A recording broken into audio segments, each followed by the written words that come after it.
morning. No, for our dengue cases, this is morbidity week 32.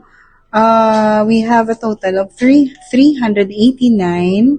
dengue cases with one death, and this is 47% lower than the cases naton last year, which was 743 and 5 deaths. But of course, we cannot be assured of nga ang figures naton will still remain lower if we will not join our efforts in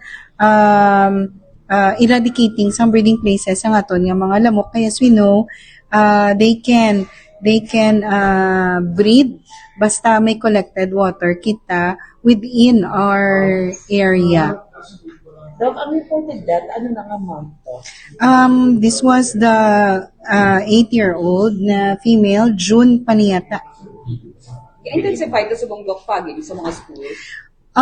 Yeah, but again, ang aton nga gina-target would be infected dengue nga carrying mosquito, no?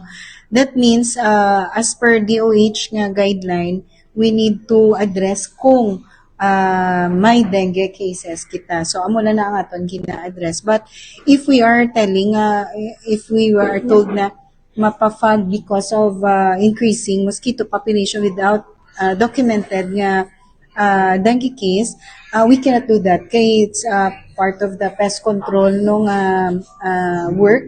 And it can be done with search and destroy lang yun sa aton nga schools.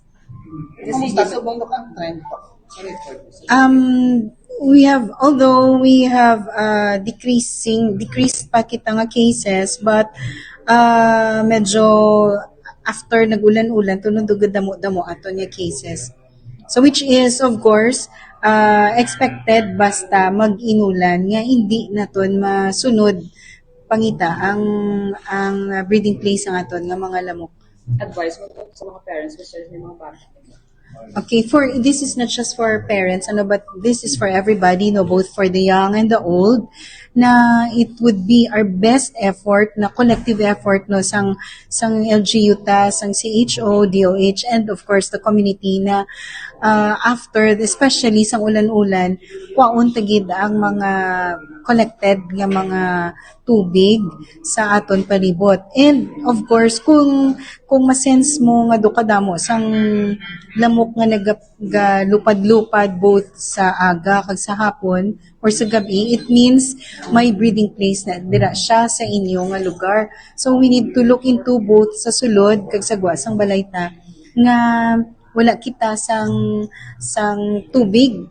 No, kay even makita tabala nga doka higko nga tubig, but nang tawon ta nga sa upper part ng clear kag wala gagiho, ang lamok will tend to breed on that. Remember nga kita nga dan is already a good na meal for the lamok. So if may after the blood meal mga gat na siya, makakita siya sa breeding place, mangitlog gina siya dason. So kinanglan effort na naging siguro obrahon tagid na kuakon tagid ng breeding place nila both sa sulod kag sa guwas ang balayta. Anong tayo ng symptoms, Doc?